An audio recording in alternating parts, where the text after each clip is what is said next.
Welcome back to A Clock in the Journal, where mystery meets elegance. Tonight, we begin an extraordinary journey with The Arrest of Arsène Lupin, the tale that introduced the world to the legendary gentleman thief. Set aboard a luxurious transatlantic liner, this clever and charming mystery reminds us, nothing is ever quite as it seems. So, sit back and listen closely, for even the narrator may not be who you think. It was a strange ending to a voyage that had commenced in a most auspicious manner. The transatlantic steamship, La Provence, was a swift and comfortable vessel, under the command of a most affable man. The passengers constituted a select and delightful society. The charm of new acquaintances and improvised amusements served to make the time pass agreeably. We enjoyed the pleasant sensation of being separated from the world, living, as it were, upon an unknown island, and consequently obliged to be sociable with each other. Have you ever stopped to consider how much originality and spontaneity emanate from these various individuals who, on the preceding evening, did not even know each other, and who are now, for several days, condemned to lead a life of extreme intimacy, jointly defying the anger of the ocean, the terrible onslaught of the waves, the violence of the tempest, and the agonizing monotony of the calm and sleepy water? Such a life becomes a sort of tragic existence, with its storms and its grandeurs, its monotony and its diversity, and that is why, perhaps, we embark upon that short voyage with mingled feelings of pleasure and fear. But, during the past few years, a new sensation had been added to the life of the transatlantic traveler. The little floating island is now attached to the world from which it was once quite free. A bond united them, even in the very heart of the watery wastes of the Atlantic. That bond is the wireless telegraph, by means of which we receive news in the most mysterious manner. We know full well that the message is not transported by the medium of a hollow wire. No, the mystery is even more inexplicable, more romantic, and we must have recourse to the wings of the air in order to explain this new miracle. During the first day of the voyage, we felt that we were being followed, escorted, preceded even, by that distant voice which, from time to time, whispered to one of us a few words from the receding world. 2 friends spoke to me. 10, 20 others sent gay or somber words of parting to other passengers. On the second day, at a distance of 500 miles from the French coast, in the midst of a violent storm, we received the following message by means of the wireless telegraph. Arsène Lupin is on your vessel, first cabin, blonde hair, wound right forearm, traveling alone under name of R. At that moment, a terrible flash of lightning rent the stormy skies. The electric waves were interrupted. The remainder of the dispatch never reached us. Of the name under which Arsène Lupin was concealing himself, we knew only the initial. If the news had been of some other character, I have no doubt that the secret would have been carefully guarded by the telegraphic operator as well as by the officers of the vessel. But it was one of those events calculated to escape from the most rigorous discretion. The same day, no one knew how, the incident became a matter of current gossip, and every passenger was aware that the famous Arsène Lupin was hiding in our midst. Arsène Lupin in our midst, the irresponsible burglar whose exploits had been narrated in all the newspapers during the past few months. The mysterious individual with whom Ganimard, our shrewdest detective, had been engaged in an implacable conflict amidst interesting and picturesque surroundings. Arsène Lupin, the eccentric gentleman who operates only in the chateaux and salons, and who, one night, entered the residence of Baron Schormann, but emerged empty-handed, leaving, however, his card on which he had scribbled these words, "Arsène Lupin, gentleman-burglar, will return when the furniture is genuine." Arsène Lupin, the man of 1,000 disguises, in turn, a chauffeur, detective, bookmaker, Russian physician, Spanish bullfighter, commercial traveler, robust youth, or decrepit old man. Then consider this startling situation. Arsène Lupin was wandering about within the limited bounds of a transatlantic steamer. In that very small corner of the world, in that dining saloon, in that smoking room, in that music room. Arsène Lupin was perhaps this gentleman. Or that one, my neighbor at the table, the sharer of my stateroom. "And this condition of affairs will last for 5 days," exclaimed Miss Nellie Underdown next morning. "It is unbearable. I hope he will be arrested." Then, addressing me, she added, "And you, Monsieur d'Andrézy, you are on intimate terms with the captain. Surely you know something?" I should have been delighted had I possessed any information that would interest Miss Nellie. She was one of those magnificent creatures who inevitably attract attention in every assembly. Wealth and beauty form an irresistible combination, and Nellie possessed both. Educated in Paris under the care of a French mother, she was now going to visit her father, the millionaire Underdown of Chicago. She was accompanied by one of her friends, Lady Gerland. At first, I had decided to open a flirtation with her, but in the rapidly growing intimacy of the voyage, I was soon impressed by her charming manner, and my feelings became too deep and reverential for a mere flirtation. Moreover, she accepted my attentions with a certain degree of favor. She condescended to laugh at my witticisms and display an interest in my stories. Yet, I felt that I had a rival in the person of a young man with quiet and refined tastes. And it struck me, at times, that she preferred his taciturn humor to my Parisian frivolity. He formed one in the circle of admirers that surrounded Miss Nellie at the time she addressed to me the foregoing question. We were all comfortably seated in our deck chairs. The storm of the preceding evening had cleared the sky. The weather was now delightful. "I have no definite knowledge, mademoiselle," I replied. "But cannot we, ourselves, investigate the mystery quite as well as the detective Ganimard, the personal enemy of Arsène Lupin?" Oh, you are progressing very fast, monsieur." "Not at all, mademoiselle. In the first place, let me ask, do you find the problem a complicated one?" "Very complicated." "Have you forgotten the key we hold for the solution to the problem?" "What key?" "In the first place, Lupin calls himself Monsieur R." "Rather vague information," she replied. "Secondly, he is traveling alone." "Does that help you?" she asked. "Thirdly, he is blonde." "Well?" "Then we have only to peruse the passenger list, and proceed by process of elimination." I had that list in my pocket. I took it out and glanced through it. Then I remarked, "I find that there are only 13 men on the passenger list whose names begin with the letter R." "Only 13? "Yes, in the first cabin. And of those 13, I find that 9 of them are accompanied by women, children, or servants. That leaves only 4 who are traveling alone. First, the Marquis de Raverdan." "Secretary to the American ambassador," interrupted Miss Nellie. "I know him." "Major Rawson," I continued. "He is my uncle," someone said. "Mon Rivolta." "Here!" exclaimed an Italian whose face was concealed beneath a heavy black beard. Miss Nellie burst into laughter and exclaimed, "That gentleman can scarcely be called a blonde." "Very well, then," I said. "We are forced to the conclusion that the guilty party is the last one on the list." "What is his name?" "Monsieur Roseanne." "Does anyone know him?" No one answered. But Miss Nellie turned to the taciturn young man, whose attentions to her had annoyed me, and said, "Well, Monsieur Roseanne, why do you not answer?" All eyes were now turned upon him. He was a blonde. I must confess that I myself felt a shock of surprise, and the profound silence that followed her question indicated that the others present also viewed the situation with a feeling of sudden alarm.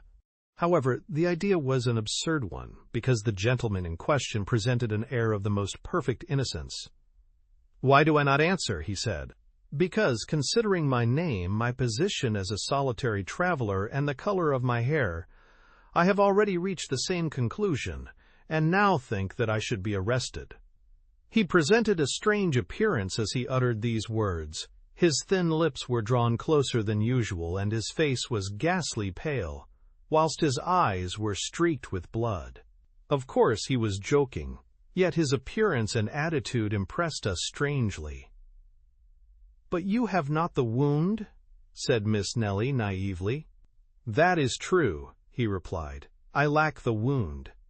Then he pulled up his sleeve, removing his cuff, and showed us his arm. But that action did not deceive me. He had shown us his left arm, and I was on the point of calling his attention to the fact when another incident diverted our attention.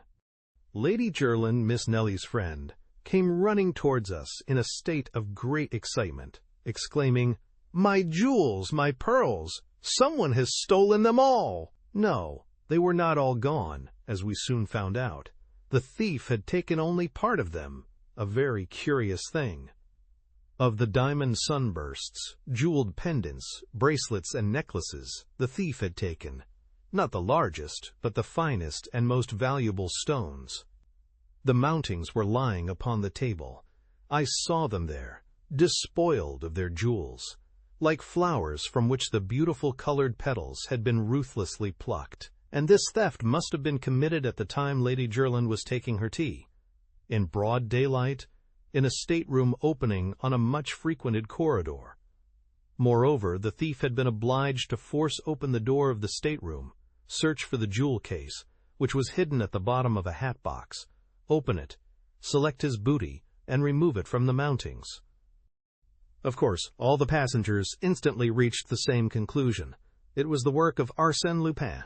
That day at the dinner table, the seats to the right and left of Roseanne remained vacant, and, during the evening, it was rumored that the captain had placed him under arrest, which information produced a feeling of safety and relief.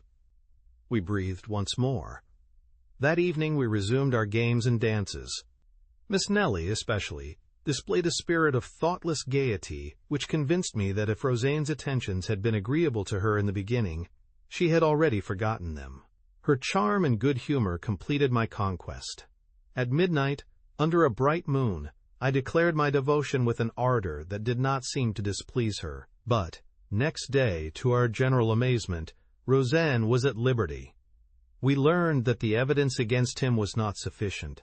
He had produced documents that were perfectly regular, which showed that he was the son of a wealthy merchant of Bordeaux. Besides, his arms did not bear the slightest trace of a wound. "Documents! Certificates of birth!" exclaimed the enemies of Roseanne. "Of course, Arsène Lupin will furnish you as many as you desire. And as to the wound, he never had it, or he has removed it."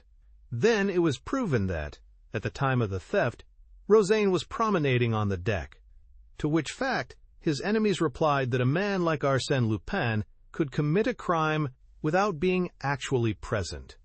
And then, apart from all other circumstances, there remained one point which even the most skeptical could not answer. Who, except Roseanne, was traveling alone, was a blonde, and bore a name beginning with R? To whom did the telegram point if it were not Roseanne? And when Roseanne, a few minutes before breakfast, came boldly toward our group, Miss Nelly and Lady Jerland arose and walked away.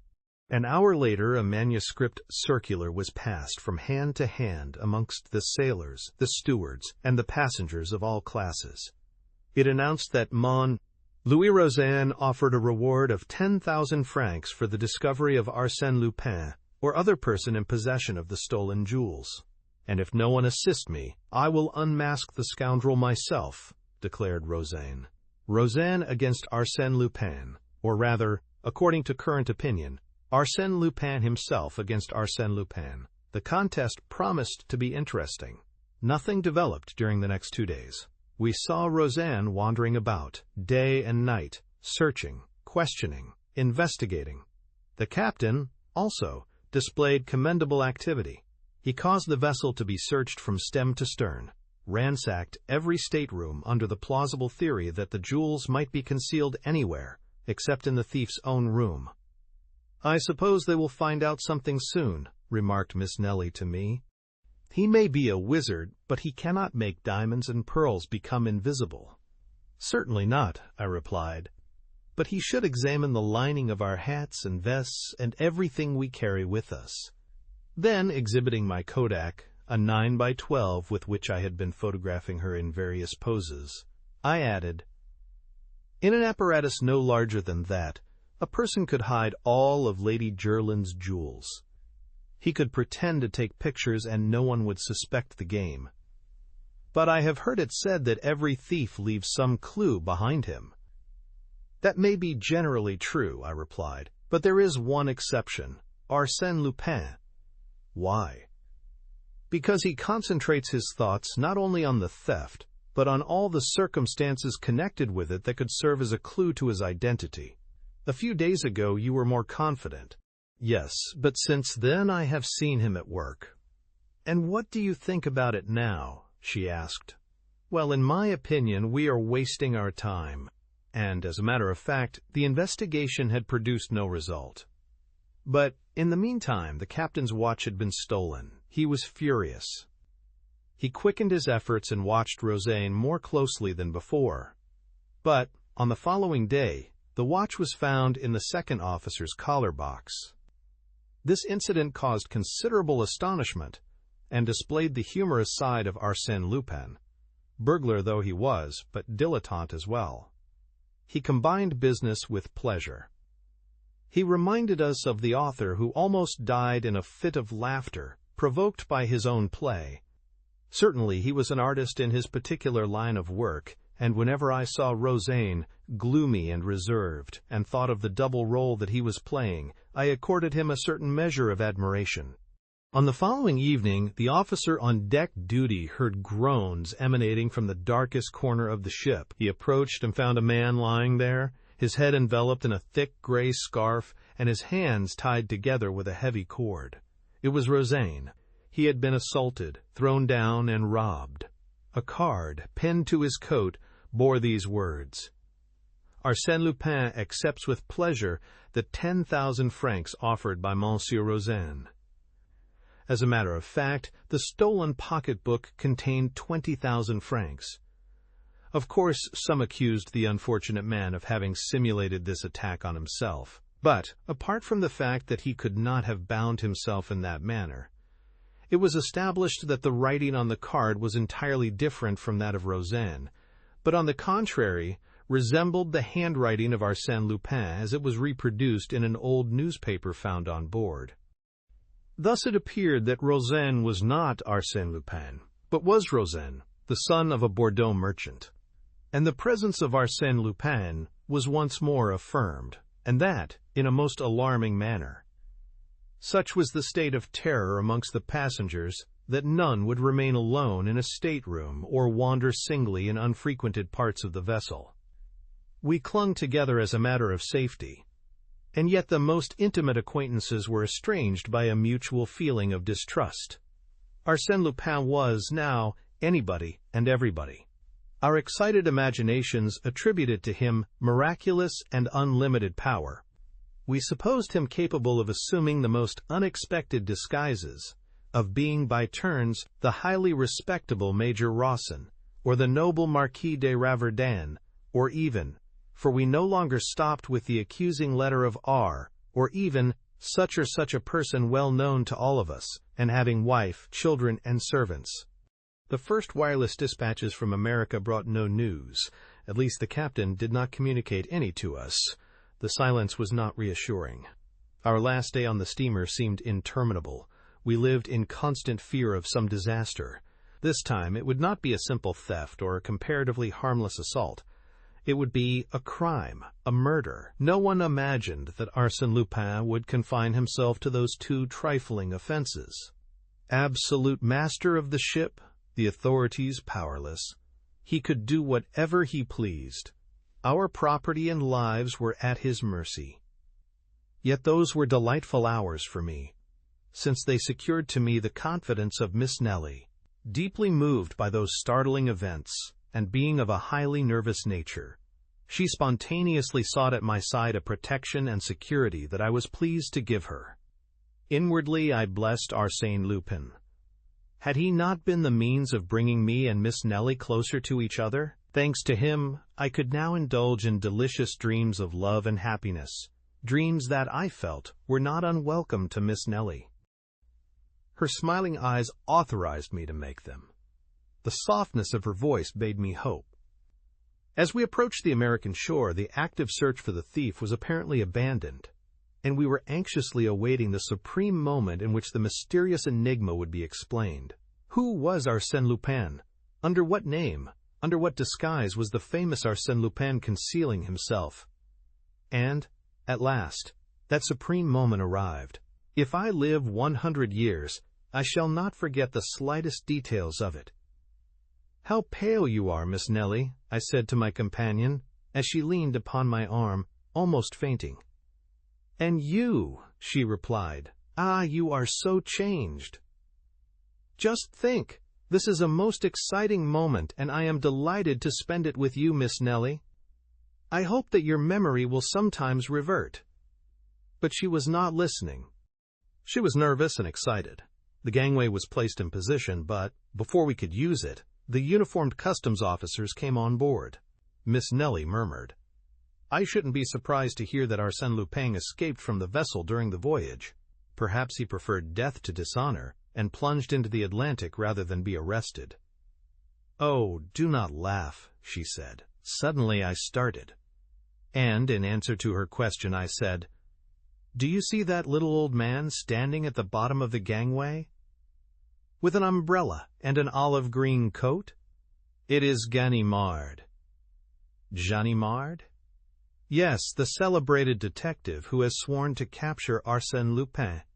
"Ah, I can understand now why we did not receive any news from this side of the Atlantic.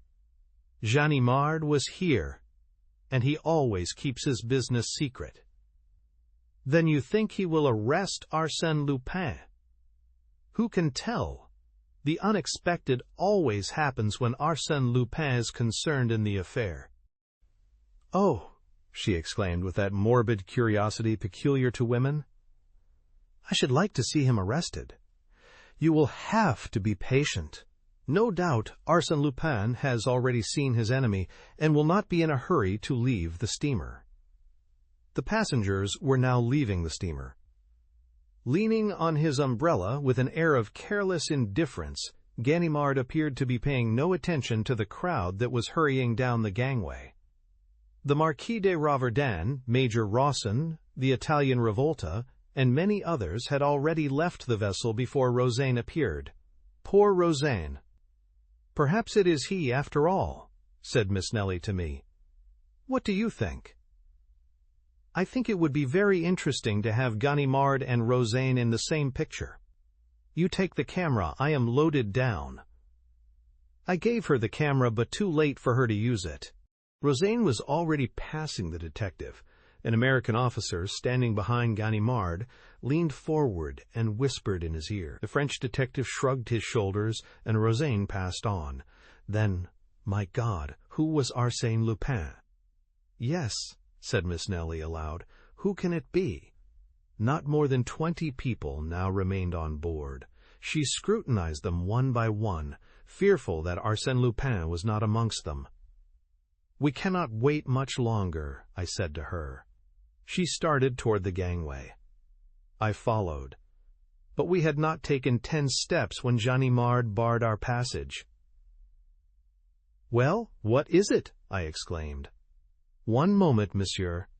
"What's your hurry?" "I am escorting mademoiselle." "One moment," he repeated, in a tone of authority. Then, gazing into my eyes, he said, "Arsène Lupin, is it not?" I laughed and replied, "No, simply Bernard d'Andrézy. Bernard d'Andrézy died in Macedonia 3 years ago. If Bernard d'Andrézy were dead, I should not be here. But you are mistaken. Here are my papers. They are his, and I can tell you exactly how they came into your possession." "You are a fool!" I exclaimed. "Arsène Lupin sailed under the name of R. Yes, another of your tricks, a false scent that deceived them at Havre. You play a good game, my boy, but this time luck is against you." I hesitated a moment. Then he hit me a sharp blow on the right arm, which caused me to utter a cry of pain. He had struck the wound, yet unhealed, referred to in the telegram. I was obliged to surrender. There was no alternative. I turned to Miss Nellie, who had heard everything. Our eyes met. Then she glanced at the kodak I had placed in her hands, and made a gesture that conveyed to me the impression that she understood everything. Yes, there, between the narrow folds of black leather, in the hollow center of the small object that I had taken the precaution to place in her hands before Ganimard arrested me. It was there I had deposited Roseanne's 20,000 francs and Lady Gerland's pearls and diamonds. Oh, I pledge my oath that at that solemn moment, when I was in the grasp of Ganimard and his 2 assistants, I was perfectly indifferent to everything, to my arrest, the hostility of the people, everything except this one question. What will Miss Nellie do with the things I had confided to her? In the absence of that material and conclusive proof, I had nothing to fear. But would Miss Nellie decide to furnish that proof? Would she betray me? Would she act the part of an enemy who cannot forgive, or that of a woman whose scorn is softened by feelings of indulgence and involuntary sympathy? She passed in front of me. I said nothing, but bowed very low. Mingled with the other passengers, she advanced to the gangway with my kodak in her hand. It occurred to me that she would not dare to expose me publicly, but she might do so when she reached a more private place. However, when she had passed only a few feet down the gangway, with a movement of simulated awkwardness, she let the camera fall into the water between the vessel and the pier. Then she walked down the gangway and was quickly lost to sight in the crowd. She had passed out of my life forever. For a moment I stood motionless. Then, to Ganimard's great astonishment, I muttered, "What a pity that I am not an honest man." Such was the story of his arrest, as narrated to me by Arsène Lupin himself. The various incidents, which I shall record in writing at a later day, have established between us certain ties. Shall I say of friendship? Yes, I venture to believe that Arsène Lupin honors me with his friendship, and that it is through friendship that he occasionally calls on me and brings, into the silence of my library, his youthful exuberance of spirits, the contagion of his enthusiasm, and the mirth of a man for whom destiny has naught but favors and smiles. His portrait? How can I describe him? I have seen him 20 times, and each time he was a different person. Even he himself said to me on one occasion, "I no longer know who I am. I cannot recognize myself in the mirror." Certainly he was a great actor, and possessed a marvelous faculty for disguising himself. Without the slightest effort he could adopt the voice, gestures, and mannerisms of another person. "Why," said he, "why should I retain a definite form and feature? Why not avoid the danger of a personality that is ever the same? My actions will serve to identify me." Then he added, with a touch of pride, "So much the better if no one can ever say with absolute certainty, 'There is Arsène Lupin.' The essential point is that the public may be able to refer to my work and say, without fear of mistake, 'Arsène Lupin did that.'"